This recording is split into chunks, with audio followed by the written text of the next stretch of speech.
Rando Vihalem on noor, kes on siis üles leidnud arhitektuurikooli ühel hetkel ning saanud seeläbi põhjalikumalt uurida teda huvitanud teemasid. Ja nii-öelda siis kontrollida seda, kas need huvitavad teemad on ikka piisavalt paeluvad, et ka näiteks oma eriala sellega siduda tulevikus. Ja küsimegi siis Randolt, kuidas sa ise arvad, et mis sa oled selle arhitektuurikoolis käimise ja õppimisega siis enda jaoks juurde avastanud või mida see on sulle andnud edaspidiseks eluks? Jah, siis mul tulebki sellest esitlused siis enda kogemusest arhitektuurikoolis. Et olen siis Rando Vihalem, õpin siis praegu Tallinna Tehnikakõrgkoolis rakendusarhitektuuri, olen esmakursuslane. Arhitektuurikooli haridust on mul 3 aastat ning arhitektuurikooli siis sattusin seetõttu, et tekkis huvi arhitektuuri vastu ning siis leidsin selle, et on olemas ikka nagu arhitektuurikooli, siis nägin, et see kindlasti siis arendab seda huvi mul ja kindlasti saan siis tuttavaks inimestega, kellel on see sama huvi. Siis mida ma arhitektuurikoolist saanud olen, et nagu alati, kui on mingid siuksed huvigrupid, inimesed kõik koos, kellel on samad huvid, siis nad saavad ajapikku sõpradeks ning seda sõpru sain ma ka siis arhitektuurikoolist. Ning eks näis võib-olla siis tulevikus, kui hakkan oma bürood looma, et siis kutsun mõne sõbra kampa ja siis teeme koos. Arhitektuurikooli teatud siis kordadel käisime erinevates arhitektuuribüroodes, kus meil oli siis võimalik näha, kuidas arhitektid igapäevaselt siis tööd teevad, et milline on siis nende kontor ning oli ka võimalus siis kohtuda tipparhitektidega nagu näiteks Ott Kadarik või Mihkel Tüür. Siis muidugi minu jaoks kõige põnevam asi, mis arhitektuurikoolis sai teha, oli fotonäitus. Ehk siis teemaks oli minu avastamata linnaruum, kus siis iga õpilane otsis endale koha, millest ta siis pilti tegi, ehk siis nagu avastas oma linnaruumi. Ja siis lõpuks tegime siukse fotonäituse, mis oli siis arhitektuurimuuseumi ees Rotermanni kvartalis ning Viru keskuse bussiterminalis. Ja siis mida ma õppinud olen?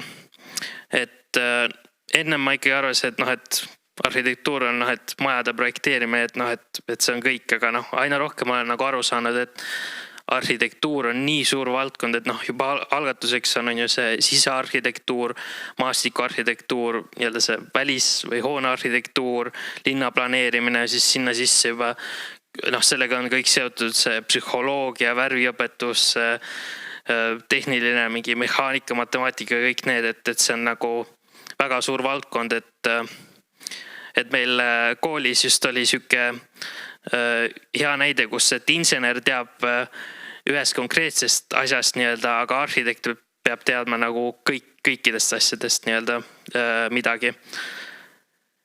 Siis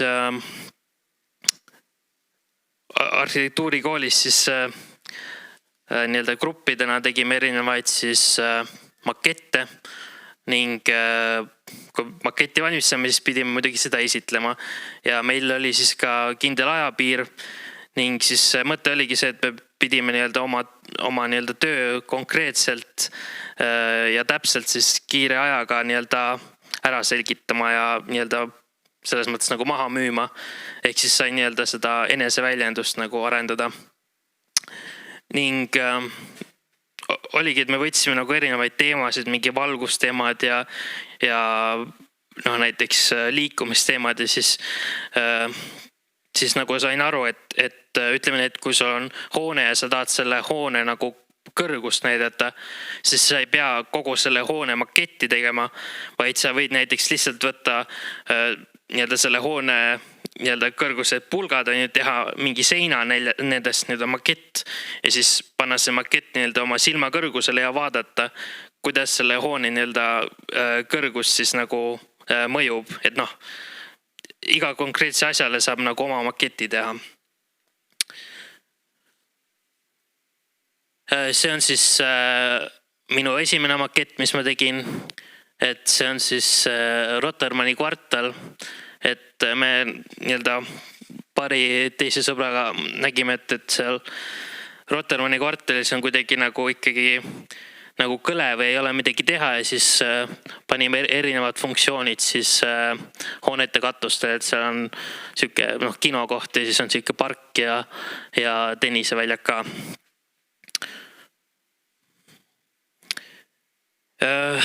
Siis arengud. Peale makettide ja siis büroode külastuste tegime ka erinevaid väli nii-öelda eksperimente, et ühe aasta alguses esimene tund oli kohe Viru keskuses, kus me siis grupiga blokeerisime eskalaatori ja siis vaatasime, kuidas nii-öelda inimesed sellele reageerivad. Ja no muidugi paljud vaatasid et nagu veidralt meid, et noh, et miks me seda teeme ja nii.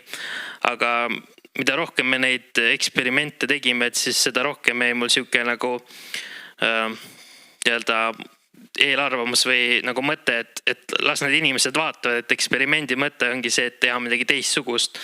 Et see ongi mulle nagu andnud julgust nii-öelda teha midagi teistsugust nii-öelda ja siis kas või oma nagu linnaruumi rohkem uudistada.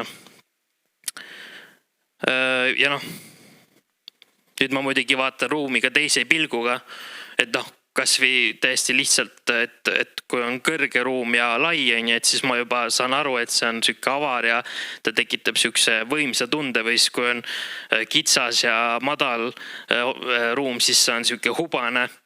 Et noh, siin ennem ka mainiti, et just see nagu, et tavakonanikel nagu kipub vajaka see nagu ruumitunnetus. Noh, see, et me tegelikult nagu sa pead omale tõlgendama seda, et ütleme nii, et sa jalutad kuskil pikas koridoris, noh, et sa ei nagu kohe ei mõtesta seda, aga kohe, kui sa hakkad nagu mõtlema sellele, siis sa nagu aina rohkem hakkad seda ruumi endale tõlgendama. Siis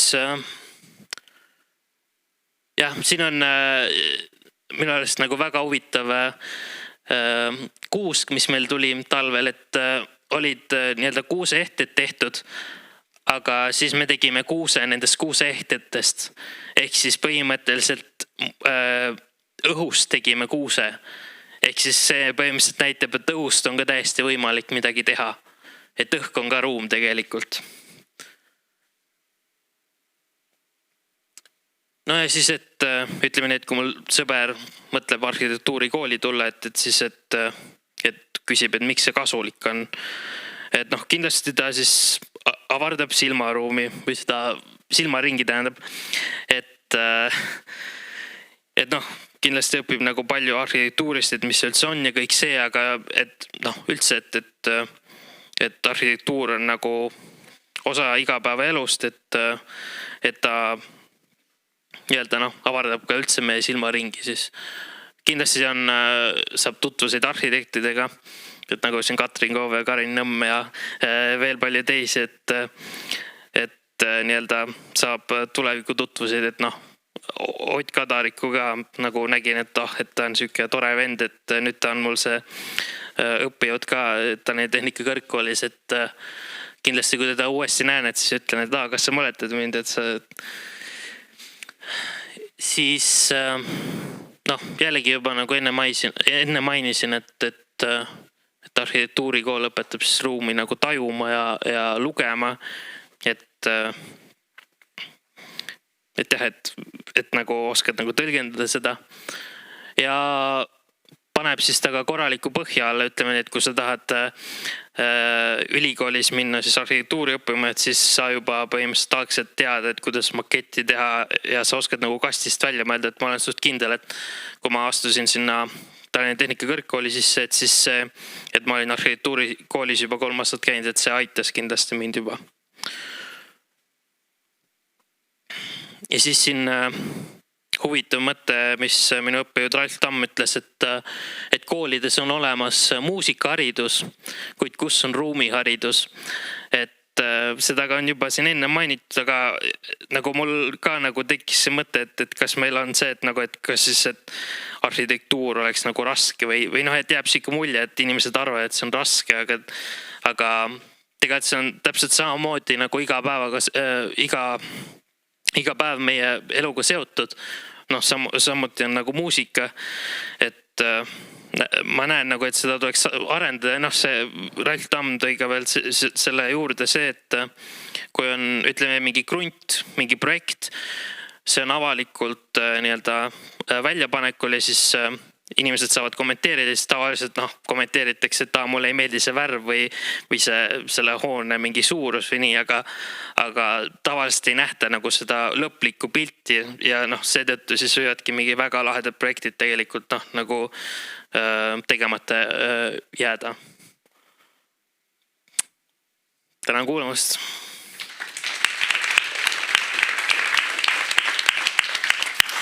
Aitäh selle toreda analüüsi eest, tagasivaate eest arhitektuurikooli aegadele. Mul on sulle alustuseks küsin ise, siis annan publikule sõna. Tahtsin teada, et kas see, et sa nüüd, kui sa ütled, et teadlikuma pilguga vaatad ruumis ringi, kas tänu sellele oled sa, kas sul meenub mõni selline koht, kuhu sa oled tänu sellele sattunud, kuhu sa muidu võib-olla polekski kunagi läinud? No ma mõtlen, et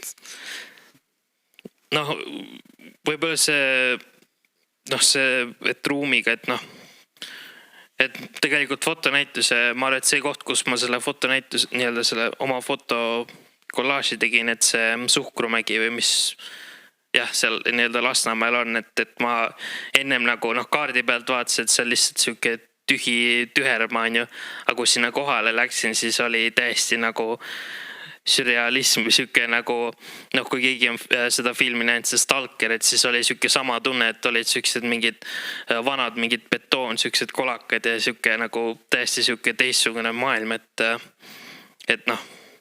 ongi jah, et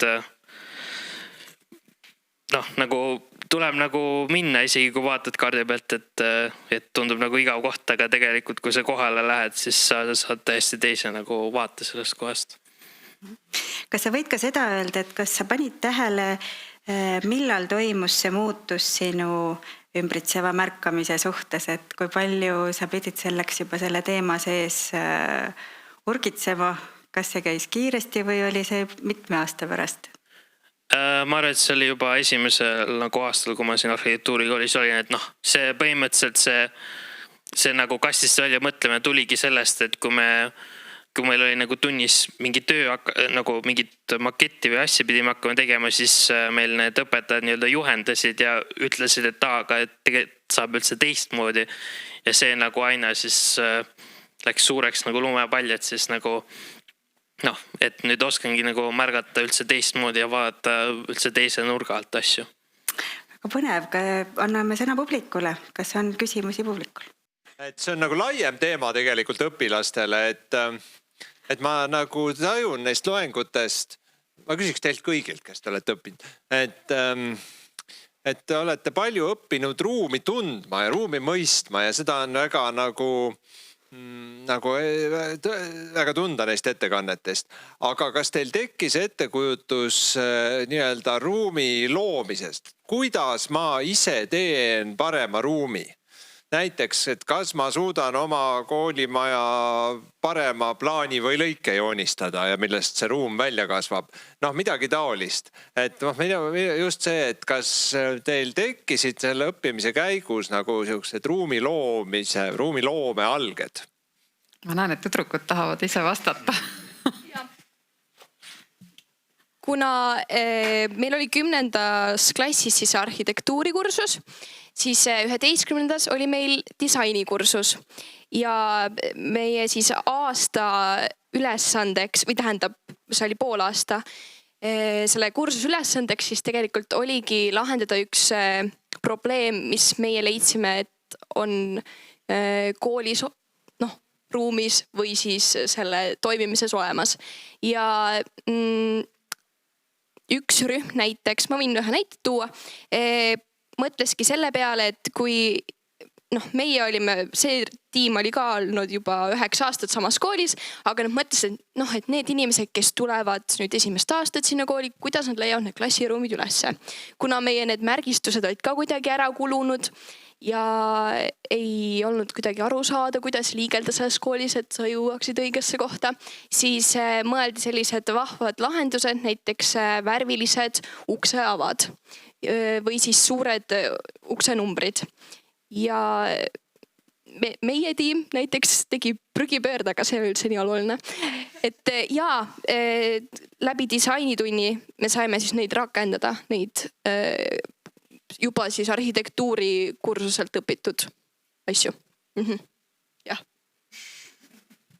No ma lisan ka väikse asja, et ma olen aru saanud, et kui ma näiteks märkan midagi nagu linnaruumis midagi halba, et siis ma nagu õpin sellest, et näiteks minu arust see küngas, mis siin Rotterdami kvartalis on, et jah, ta on nagu ruumiliselt huvitav, aga tegelikult sealt on suht ebameeldiv nagu käia nii-öelda üle minu arust, et mina ikkagi teeksin nagu rohkem nagu tasasemad tänavad, ütleme nii.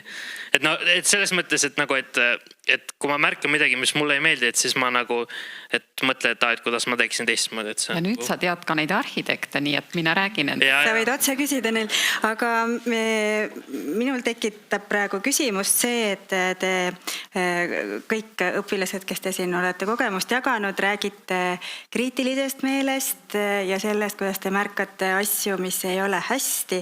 Kas te märkate ka seda, mis on hästi? Ja ikka jah, et siin konkreetsed näiteid. Tegelikult kas või linnahall on ju, et alguses vaata, et nagu laguneb hoone, aga tegelikult meie arust on ülilahe seal näiteks reede õhtuti on paljud noored nagu naudivad seda olemist seal istumist, et see hea vaade sealt, et tegelikult iga väike asi, et kas või Nõmmel nagu need nii-öelda tänavad on ju, tegelikult on väga mõnus seal nagu käia isegi, kui seal ei ole sükest mingi jalgteed või nii, et ta on süke suht tavaline, aga et jah, ikka märkab neid häid näiteid. See on muidugi üsna inimlik või loomulik, et me seda, mis hästi on, ega me seda ei kipugi võib-olla isegi teadvustama, sest et see on nagu loomulik. Me ei pea mõtlema selle ümbruse peale, me lihtsalt intuitiivselt tajume, et see on nagu mõnus koht, mulle sobib ja ma rohkem liigungi seal. Aga need, mis meile ei meeldi, me hakkamegi rohkem virisema, me tahamegi kõigile välja öelda, eks ole, et tehke muudatus. Aga võtame siis selle tänase õhtu kokku. Aitäh veel kord, Rando!